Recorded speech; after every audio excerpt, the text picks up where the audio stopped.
Olá você, telespectadora. Olá você, telespectador da TV Cultura. A partir de agora você acompanha a edição desta quinta-feira, 11 de julho, do Opinião Litoral. Bancada feminina. Hoje a Cris Aragoni, especialista do mercado automotivo, gestora do mercado automotivo, executiva, e a especialista em gestão, Lara Matos. A gente vai começar falando, a Cris é do mercado automotivo, a Lara, especialista em gestão. A gente vai começar falando sobre o momento do trânsito, da violência no trânsito. É evidente que a violência permeia hoje todos os setores da sociedade, não é só no trânsito, mas no trânsito são apresentadas situações absurdas, né? Um motociclista morreu em um acidente em que ele bateu atrás de uma carreta ontem em Praia Grande. Provavelmente a Cris sofreu os efeitos desse acidente, porque o percurso entre Praia Grande e São Vicente Santos ficou completamente congestionado ontem de manhã por 3 acidentes, esse o mais grave de todos. Em São Vicente, pela segunda vez, um ônibus é apedrejado com consequências. Na primeira vez, o motorista recebeu a pedrada na cabeça, foi atendido no hospital, teve traumatismo. Ontem uma mulher recebeu a pedrada no peito, o ônibus teve o vidro quebrado pela pedra, foi substituído. E nessa semana também foi feita a prisão de um motorista que agrediu um motociclista em Santos, na rua Carvalho de Mendonça. Ele fechou por 2 vezes o motociclista estacionou, ele perseguiu o motociclista com um bastão que ele tirou do carro, do porta-malas, e deixou o motociclista desacordado. Ele foi preso por tentativa de homicídio. A gente sabe que o motociclista não pergunta, você quer me derrubar? Ele xinga, ele ofende, a gente sabe como é. Não sei como foi nesse caso, mas muitos motociclistas têm reações muito agressivas com qualquer mudança de direção do motorista. Daí a agredir com bastão, perseguir na rua, deixar desacordado e ser preso por tentativa de homicídio, tem uma distância grande, muita violência, muito problema no trânsito, não é, Cris? Boa tarde. Boa tarde a todos que nos assistem, boa tarde, Lara, boa tarde, Paulo. Muito triste ontem, realmente, deu assim mais ou menos 1h30, um trajeto que eu faço em 20 minutos, foi 1h30 ali parado. O acidente foi na frente pouquinho na frente do Litoral Plaza, bem ali na frente do shopping dos carros. Foi na Avenida Ayrton Senna e bloqueou 2 das pistas, né? Bloqueou 2 das pistas, foi sim, bem triste mesmo. Imagina esse homem deveria estar indo para o trabalho, estar indo para a escola, enfim. Muito triste. E o que eu acho, Paulo, a moto ela é uma realidade da nossa sociedade. A quantidade de motocicleta é o dobro da quantidade de carros, até pelo custo, né? O custo da motocicleta é muito menor do que o custo do automóvel. Hoje ela é uma solução de mobilidade. Você sabe que o motorista de pequena cilindrada, geralmente quando ele compra, vamos dizer, uma bis, ele paga a parcela da bis com o Vale Transporte. Ele consegue pagar 500, 600 reais a parcela com o Vale Transporte. Então, ela virou uma solução de mobilidade para todas as classes, é uma solução de transporte rápido. Você chega rapidamente ao seu destino, você gasta pouco. Uma moto, ela consome baixíssimo combustível. Então, as pessoas, muita gente que tinha carro migrou para moto, porque hoje os veículos realmente eles saíram de um patamar. Quem lembra que nós tínhamos carro a $7 mil? Quem lembra disso? Hoje não existe mais, né? Um veículo de $7 mil, que era o preço do carro popular há 20 anos atrás. Então, a quantidade de motociclistas realmente aumentou muito, assim como aumentou a quantidade de ciclistas, e há de existir dos poderes públicos soluções inteligentes para que façam com que essa via acessada por carros, motos, ônibus, ciclistas, patinetes, skatistas, elas fiquem cada vez mais seguras.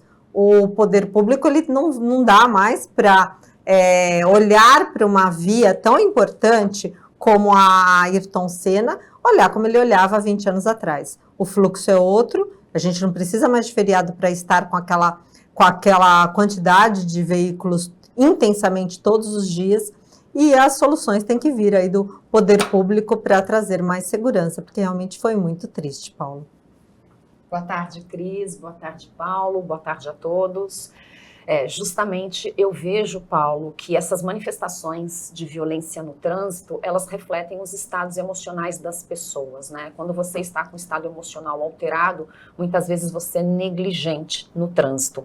Não necessariamente aqui na situação dos motociclistas que eu vou apontar, mas as pessoas, elas cometem mais barbaridades. A gente teve aqui, como você mencionou, uma pessoa que ataca um vidro no ônibus, ou seja, né, uma manifestação emocional gratuita. Essa é a violência que nós estamos enfrentando, até por conta dessa polarização, enfim.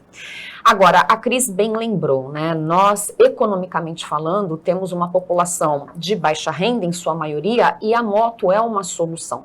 Mas, infelizmente, eu lembro muito do Jô Soares, que ele teve um acidente de moto muito grave, ele não levantava os braços, eu não sei se vocês sabiam dessa história, e ele dizia, a moto foi feita para cair, né? Porque são duas rodas, né? Para você se equilibrar ali, mas infelizmente, economicamente falando, é uma solução de logística, né, de mobilidade aí para muitos dos brasileiros.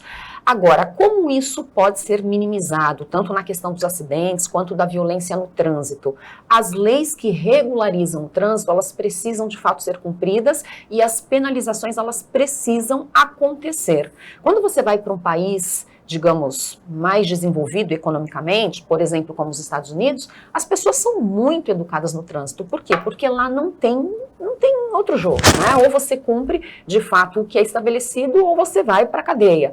Então, se nós tivermos um rigor muito maior em relação às questões do trânsito, eu acredito que a violência, o excesso de velocidade, eles tendam a diminuir.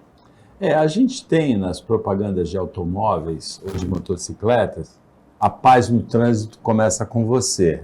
Muitas propagandas terminam com essa frase, né? A paz no trânsito começa por você. Que seria uma campanha educativa. É claramente insuficiente, precisa de coisas com mais apelo. E um outro aspecto para ser abordado, para ser estudado também, é que a direção, dirigir uma moto, pilotar uma moto, dirigir um automóvel, exige uma concentração muito grande e muitas pessoas falam no celular, no viva voz, digitam. Eu vejo gente digitando na bicicleta, digitando na motocicleta, né? Principalmente porque o nosso trânsito é muito interrompido por congestionamentos, também nos horários de pico. A gente precisa se debruçar um pouquinho sobre essa questão e resolver isso com campanhas educativas, Cris, porque o número de mortes no trânsito no Brasil é um número de guerra, é em torno de 30 mil, 40 mil pessoas todos os anos, sem contar as mutilações. Morte de motociclista, em média, é uma por dia em São Paulo, só na cidade de São Paulo. No INSS é muito mutilado em acidente de moto que fica invalidado para o trabalho. É uma questão que o país deveria prestar mais atenção, né? Hoje é uma questão econômica, os dados são alarmantes, porque o indivíduo ele se acidenta. Então, se ele tem um processo de invalidez permanente, ele já vai ficar, além de custar economicamente o custo para o INSS, o custo maior é para a sociedade de não ter aquela pessoa produtiva. Então, você tem jovens, na sua grande maioria, na sua melhor fase da vida, na fase mais produtiva, e que vão carregar sequelas aí para a vida inteira, incapacitando os seus próprios sonhos, incapacitando, fazendo com que as pessoas adiem ou até enterrem sonhos futuros por conta de acidentes. E quando a gente fala em moto, a gente está aqui falando sobre tantos acidentes que ocorrem por dia aqui no Brasil, a gente está falando de mobilidade urbana, né, Paulo? Porque, olha, por que não tem uma rede? Nós vivemos numa região toda plana. Nós teríamos que ter um transporte de Peruíbe até Bertioga ali, ó, um fura-fila, Um corredor, né? corredor de ônibus. Porque quando a gente fala em trem, metrô, são equipamentos mais caros. E você, talvez, com uma solução mais inteligente, mais rápida, mais barata, você pudesse implantar, por exemplo, um corredor de ônibus de forma muito, não instantânea, mas com muito mais rapidez, que resolveria os problemas, que a pessoa vai morar mais longe dos centros por uma questão econômica. Isso é no mundo inteiro. Você vai morar lá em Itanhaém ou em Mongaguá, porque morar em Santos é muito caro. E você, se tivéssemos um transporte legal, decente, vamos dizer assim, muitos destes episódios lamentáveis e muito tristes não ocorreriam. Rapidinho, só para concluir, eu trabalhei 15 anos em São Paulo, 16 anos para ser exato. Eu ia de fretado. Então, hoje, você sair da Praia Grande, de onde eu saía da Praia Grande até São Bernardo, era um trajeto de 50 minutos, 1 hora, ponto. Eu estava na porta da empresa. Hoje, diante de vários trânsito na entrada de Santos, trânsito na saída da Praia Grande, eu levo essa mesma 1 hora num trajeto de 10 quilômetros. Eu vejo que existe abuso tanto do motorista de carro quanto do motorista de moto. Mas olhando aqui por Santos, né, quando nós estamos no trânsito, as nossas avenidas, elas são estreitas, então a gente não tem necessariamente um espaço para os motociclistas. Eu não sei dados, mas eu acho que tem muita moto em Santos, né, pelo que eu percebo diante das minhas viagens, enfim. Então, o que acontece? Eles vão cortando os carros, o que coloca em risco tanto os motoristas quanto as pessoas que também atravessam fora da faixa. Diante disso, muitas vezes os motoristas, eles ficam muito bravos com os motoristas de carro, porque hoje os carros são maiores, e você sabe disso mais do que eu, né, Cris? Então, muitas vezes, o santista, ele não respeita muito as faixas, ele fica entre um espaço e outro. Sim. Então, várias vezes, motoristas, eu já verifiquei motoristas de moto passando entre os carros e colocando o pé no retrovisor, que é justamente para quebrar, né, com má intenção para dizer, sai da minha frente porque esse espaço é meu, mas em tese não é seu, né, porque não existe uma sinalização que mostre, olha, esse corredor é para moto e esse corredor é para carro. Então, mediante um número alto de motociclistas, eu penso que seria interessante, não sei como, porque nós não temos espaço físico, mas pelo menos reservar um espaço para motos, para que as pessoas que atravessam estejam seguras, para que os motoristas também não tenham seus carros depredados e para que os motociclistas também garantam a segurança deles.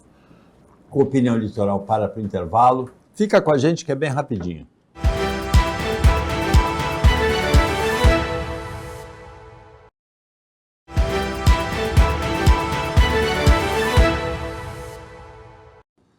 Voltando com a Opinião Litoral, dia da bancada feminina, quinta-feira, Lara Matos, Cris Aragoni.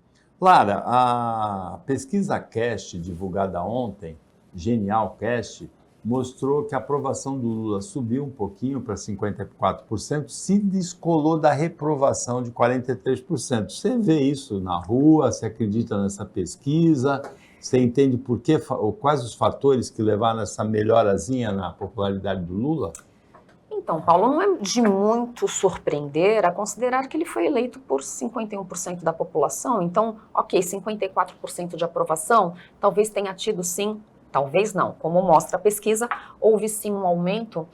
Mas, Paulo, eu penso o seguinte, quem votou no Lula, mesmo que o governo não esteja a contento, né, na opinião dessa pessoa, vai continuar a defender a bandeira do Lula. Eu não vejo que as pessoas estejam avaliando a governança pelo resultado, mas sim pelo posicionamento, porque a gente está num fla-flu para tudo. Então, assim, eu votei no Lula, eu fico com ele até o final, mesmo que ele não esteja contente. Agora, existem muitas mudanças, né, e nós estamos acompanhando isso, inclusive a pauta do programa de hoje, para que aumente essa popularidade. Então, a gente teria que verificar esse aumento de popularidade se deu a partir de quando? Porque ele está tomando algumas medidas justamente porque foi mostrado uma queda da popularidade dele. Então, seria interessante saber a partir de quando houve o aumento, porque ele está fazendo alguns movimentos que de alguma forma corroboram com esse resultado.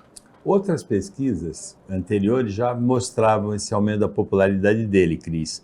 E os analistas dizem que esse aumento ocorre principalmente entre os aposentados, e aí a gente lembra, reajuste do salário mínimo acima da inflação e aposentadoria atrelada ao salário mínimo.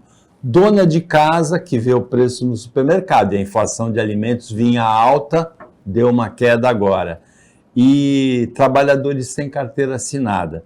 Agora, o Lula, ele tem um discurso contra o juro alto, ninguém gosta de juro alto.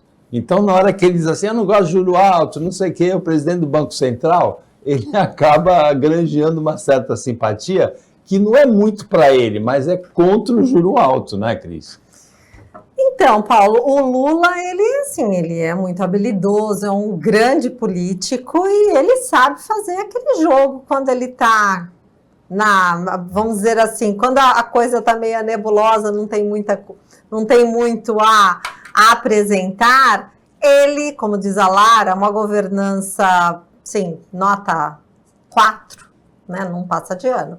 Uma governança nota 4, ele joga para a torcida. Quem não quer juros baixos? Ora, todos nós queremos. Então, quando ele se diz ignorante, porque quando ele se finge ignorante, né, ao criticar o Campos Neto, sabendo que existe um Banco Central independente, que existe mandato, que os juros não se derruba na caneta, como a Dilma fez. A Dilma jogou o Brasil na maior recessão por conta de um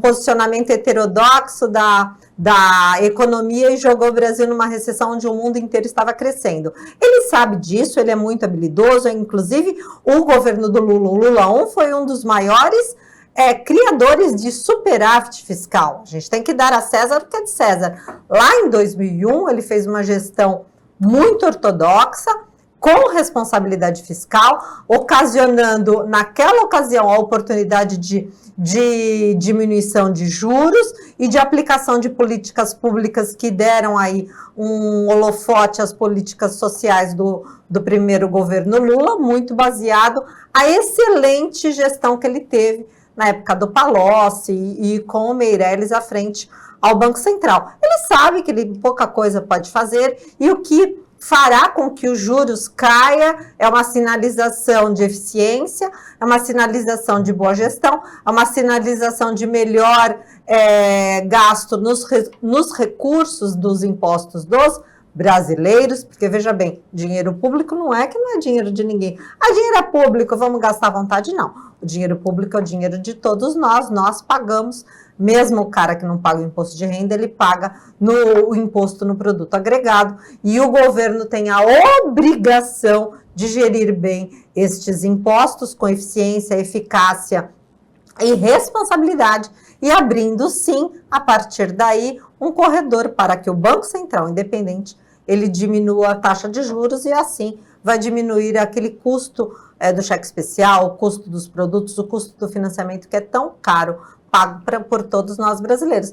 O Lula sabe, o Lula é muito esperto, ele sabe jogar esse jogo e ele fica falando mal, mesmo sabendo que o Banco Central não é culpado. O culpado é o governo dele mesmo. E é bem claro que ele joga para a torcida, porque os diretores que ele mesmo indicou para o Banco Central votaram pela manutenção da queda da taxa de juros. E ele reclama do juro alto, investe, que é um discurso simpático, que realmente juro alto ninguém gosta, né? Só o agiota, só o banco. Paulo, só fazendo um adendo rapidinho, ele agiu politicamente. O Lula político não foi o Lula presidente. E o Lula político agiu contra o próprio governo. Haja visto que o mercado teve que agir de maneira disciplinadora, o dólar chegou a 5,70, a Petrobras não conseguiu segurar o preço dos combustíveis, aumentou aí 20 centavos o preço dos combustíveis, que em cascata vai ter um aumento no IPCA e lá na frente um aumento da inflação. Então, veja bem, ele falou e não disse nada, porque a reclamação dele, além de não diminuir, não ter o efeito de diminuir os juros, pode até ter o efeito rebote, de aumentar. E hoje de ontem, né, uma notícia muito ruim para o governo Lula, que é o Tribunal de Contas da União, suspendeu uma licitação da Secretaria de Comunicação do governo Lula para propaganda digital, que é uma área em que o governo Lula e a esquerda apanha do bolsonarismo, apanha dos conservadores, nas mídias digitais. Uma licitação de quase 200 milhões de reais, 197 milhões e 700 mil reais, Lara, para uma estrutura nova de comunicação digital do governo, e a secretaria lá do Pimenta, do Paulo Pimenta, né, o ministro-chefe da Secretaria de Comunicação, a licitação foi reprovada, foi suspensa pelo Tribunal de Contas da União por irregularidades consideradas graves. Inclusive, o resultado da licitação foi publicado antes do anúncio, antes do resultado ser anunciado, ele foi publicado no site. Amador, né, Paulo? Bem amador, com suspeita de fraude, é isso mesmo. De fato, é uma desvantagem competitiva para o governo, né? Porque, por exemplo, pegando o Bolsonaro como uma comparação, né? O que muito elegeu o ex-presidente Bolsonaro foi a notoriedade dele digital, né? Como ele soube, digamos, manipular, não seria essa palavra, mas se utilizar das redes sociais para, de fato, ganhar notoriedade, capilaridade naquilo que ele queria anunciar para a população. Então, agora o governo Lula, também sabiamente, se utilizando dessa estratégia, mas, de fato, aqui seriam 4 empresas que seriam contratadas para essa comunicação digital e agora é tentar reverter essa perda, porque não falar para as redes hoje é algo inimaginável. Paulo, quando você trata o aluno ruim igual ao bom, o ruim não melhora e o bom piora. Quando nós elegemos o presidente Lula, o Lula saiu da cadeia, todos os processos foram ali numa canetada, né, colocado de lado, não significa que as coisas que aconteceram não aconteceram. Ele só houve uma lavanderia ali para que ele participasse da eleição e tivesse condições de tirar o Bolsonaro, porque o Bolsonaro é o cara disruptivo, é o cara que falava que o Alexandre de Moraes era maluco, que brigava com o Congresso, o Bolsonaro doido, todo mundo queria tirar o doido. O que fizeram? Foi uma lavanderia ali nos problemas do Lula e colocaram ele para governar. Isso não significa que o que aconteceu não aconteceu. Não tem como você apertar a teclinha do desver. Peraí que eu vou desver a mala de dinheiro correndo. Eu vou desver aqueles áudios todos. Eu vou desver o cara do PT guardando o dinheiro da cueca. Não dá para desver. Então, quando ele foi para o governo, ele foi meio com voucher, um Vale Night. Pô, aconteceu tudo o que aconteceu e eu tô aqui, vou trazer a turma comigo. E ele levou aquela turma que recebeu um Vale Night já que a gente roubou, não aconteceu nada, foi tudo para baixo do tapete, acabou numa boa pizza. Quem sabe se a gente roubar mais um pouquinho, também eles vão engavetar. Então é mais ou menos isso. Eu lamento muito, eu lamento de verdade, porque eu acho que ele poderia fazer um governo primeiro, ele deveria fazer um governo de pacificação. A eleição acabou, esquece o Bolsonaro. Quanto mais ele fala do Bolsonaro, mais o Bolsonaro cresce. Começa por aí. Então alimenta essa infantilidade, porque essa polarização é um pouco infantil. E ao alimentar essa infantilidade, ele tem que dar guarita para essas alas mais radicais, que estão ali há muito tempo cometendo atos pouco republicanos, e a gente vai ver vai pescar aqui uma hora ou outra escândalos novos surgirem. O Opinião Litoral para o intervalo. Fica com a gente, que a gente volta bem rapidinho.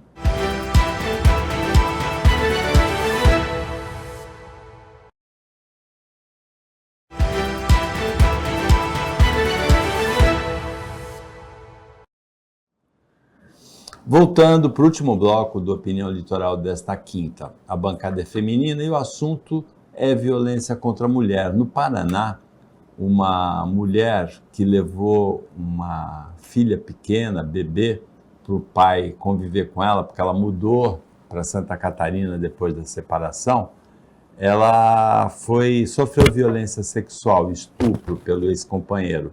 E ela conseguiu pedir ajuda por um aplicativo de entrega de comida. Ela mandou um recado e ele foi preso em flagrante, Lara.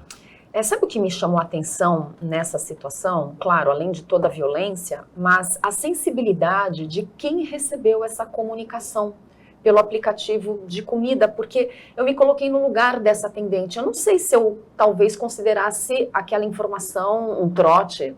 Eu não sei qual foi o teor da conversa, mas esta pessoa que recebeu a informação dessa vítima, ela foi muito perspicaz quando de fato chamou a polícia e ela acabou sendo acolhida pela polícia e ele acabou prendendo, né? Foi preso em flagrante. O estuprador, enfim.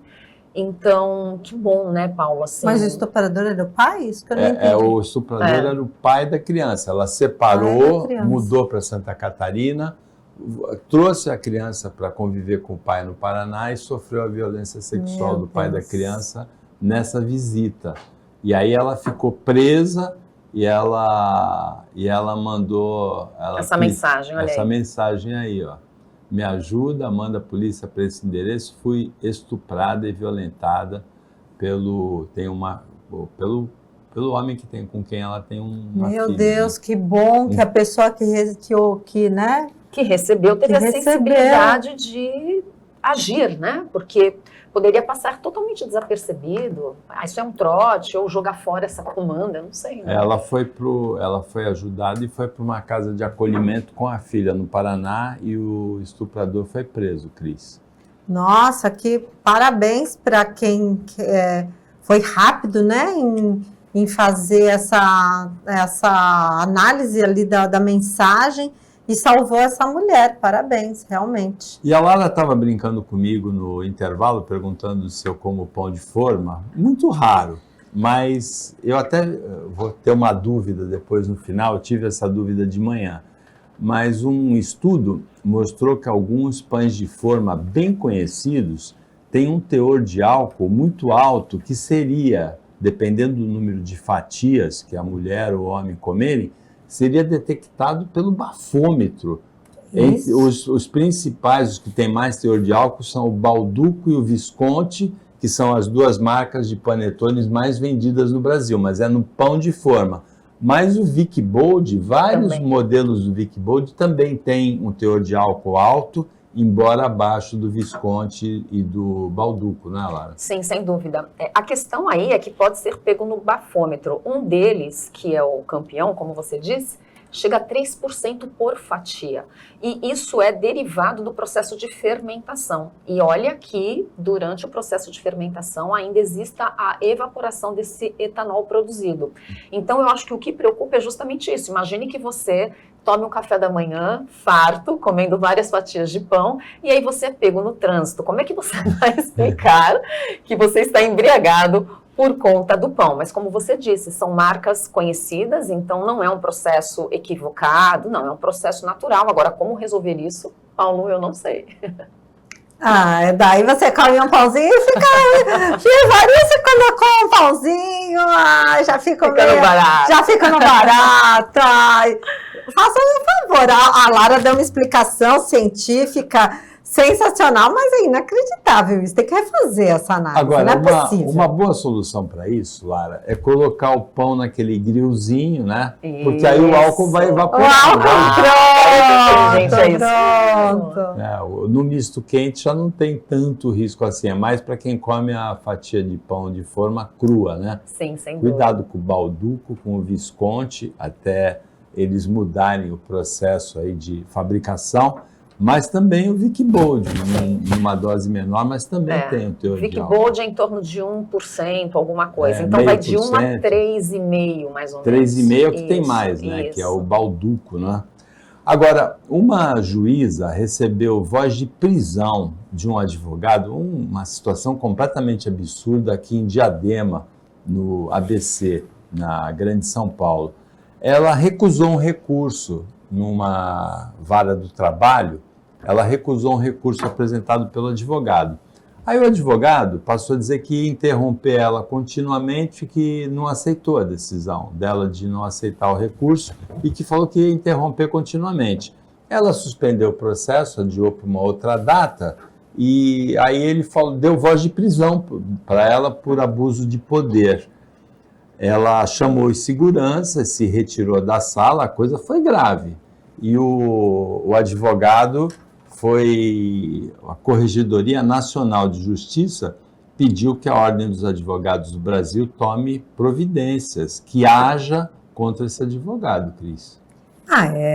Gente, são... Stand-up, a coisa toda tá tão, assim, é tanta falta de compostura de quem deveria ter compostura. Lembra antigamente um advogado, né? Você falava, a pessoa é advogada, a pessoa se porta. Não é uma questão de aparência, é uma questão de posicionamento. A pessoa tem que se posicionar conforme o cargo, a mesma coisa. Você vai num dentista banguelo, você vai no médico para emagrecer gordo, você contrata um personal trainer que não anda 100 metros. Não dava, existe um posicionamento dos profissionais. Quando você fala em advogado, você busca ali uma pessoa serena, uma pessoa estudiosa, uma pessoa que sabe lidar aí com as dificuldades, porque assim, quando você é advogado é só problema, você tem que saber lidar com os problemas de maneira diplomática, trazer uma resposta positiva para o seu cliente.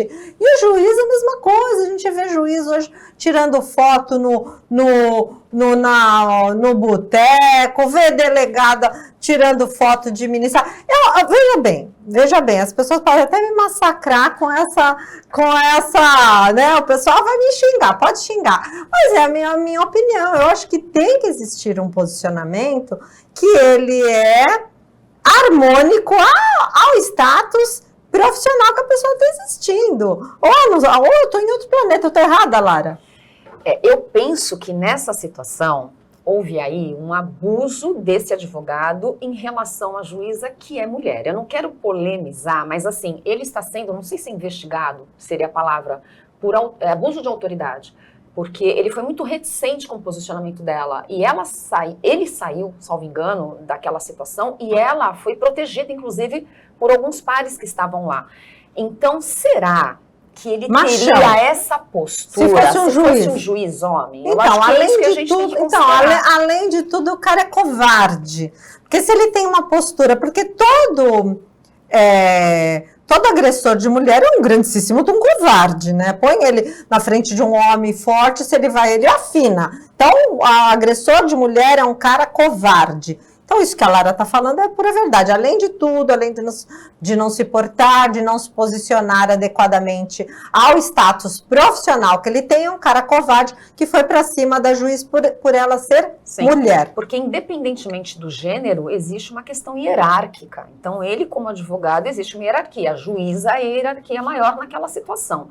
Mesmo que ele se incomodasse com algum posicionamento dela, eu acredito que haveria instâncias, né, para ele se manifestar. E não numa exposição gratuita, pública, que fez com que ela tivesse que se proteger. Então, é essa a minha pergunta. Se fosse homem, talvez a coisa seria diferente? Se o advogado está inconformado com a negativa, a negação, né, a não aceitação do recurso que ele apresentou, ele tem que argumentar nos autos do processo, em petição. Ele não tem que passar a interromper a juíza e depois dar voz de prisão para a juíza por abuso de autoridade. A decisão da juíza pode ser corrigida depois, numa segunda instância, pode ser corrigida até pela Corregedoria Nacional de Justiça, que foi a que pediu uma atuação da OAB contra esse advogado. O advogado, claramente, ele extrapolou do direito dele ali naquela situação. Foi realmente grave. Tem um vídeo na internet mostrando isso, né? Tem um vídeo no YouTube mostrando isso aí. E a gente vai fechar o programa com a discussão da reforma tributária. Os deputados aprovaram uma regulamentação ontem que inclui a carne na cesta básica e tira o imposto da carne, né? O imposto dos produtos incluídos na cesta básica é zerado. Inclusive, tem algumas coisas assim muito incoerentes, né? Porque tem o imposto do pecado, que é o imposto majorado, em bebidas adoçadas artificialmente, sucos e refrigerantes. E o açúcar mesmo, que está na cesta básica, esse tem o imposto zerado. mas a polêmica é em torno da inclusão da carne, até mesmo porque na campanha do Lula ele prometeu picanha, né? Isso mesmo, Paulo. Na realidade, além da carne, até trouxe aqui, é queijo, peixe e sal. Mas a carne, de fato, é o que a gente ouve mais dizer, até por conta da promessa do presidente. Bom, a população tem que sentir isso na mesa agora, né? E tudo isso é justamente para que a cesta básica, né, ela seja mais valorada, para que a população tenha mais acesso. Mas tudo isso também, Paulo, é um problema agora para o ministro da Economia, né? Enquanto a bancada ruralista bate palma, né, porque de fato isso traz alguns avanços em relação até à performance, né, de quem trabalha com essa área, né, com o agronegócio. O ministro da Economia vai ter que rebolar um pouquinho, porque justamente a gente tirando essa alíquota diminui a tributação. A tributação, a alíquota única de 26,5%, eu acho que é alta quando a gente compara com outros países, mas eu não posso negar, a gente está de alguma forma discutindo isso, é um avanço. Agora, a gente precisa só regularizar esses 3 blocos de impostos, né, que vão substituir PIS, COFINS e outros, que seria o IBS, o CBS e, como o Paulo disse, o IS, para que essa alíquota não suba mais. Então, existe esse movimento, parece que isso se finaliza a partir do segundo semestre, e não agora, né, mas eles já estão trazendo essa pauta que é justamente para que ela avance, e a gente precisa muito disso para o desenvolvimento econômico aí do nosso país. E uma curiosidade para você, um pesquisador espanhol detectou aqui na América do Sul a presença de uma borboleta não registrada aqui. E aí os cientistas estudaram e descobriram que essa borboleta que chegou aqui, essas borboletas, aí a imagem, elas atravessaram o oceano para estar aqui, da Europa para a América do Sul, num voo vigoroso, né, que a gente nunca pode imaginar que uma borboleta dessas ela possa atravessar o Atlântico voando, né?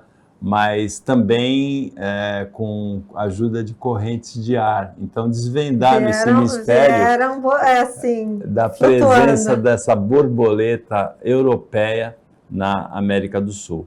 Chegamos ao final do Opinião Litoral, agradecendo a participação com análises e comentários da Lara Matos, da Cris Aragoni, agradecendo o trabalho da equipe técnica e de jornalismo do Sistema Costa Norte e agradecendo a você que acompanhou a gente mais essa edição. Até amanhã, nesse mesmo horário, depois do Jornal Litoral, e uma ótima quinta-feira para você que você merece.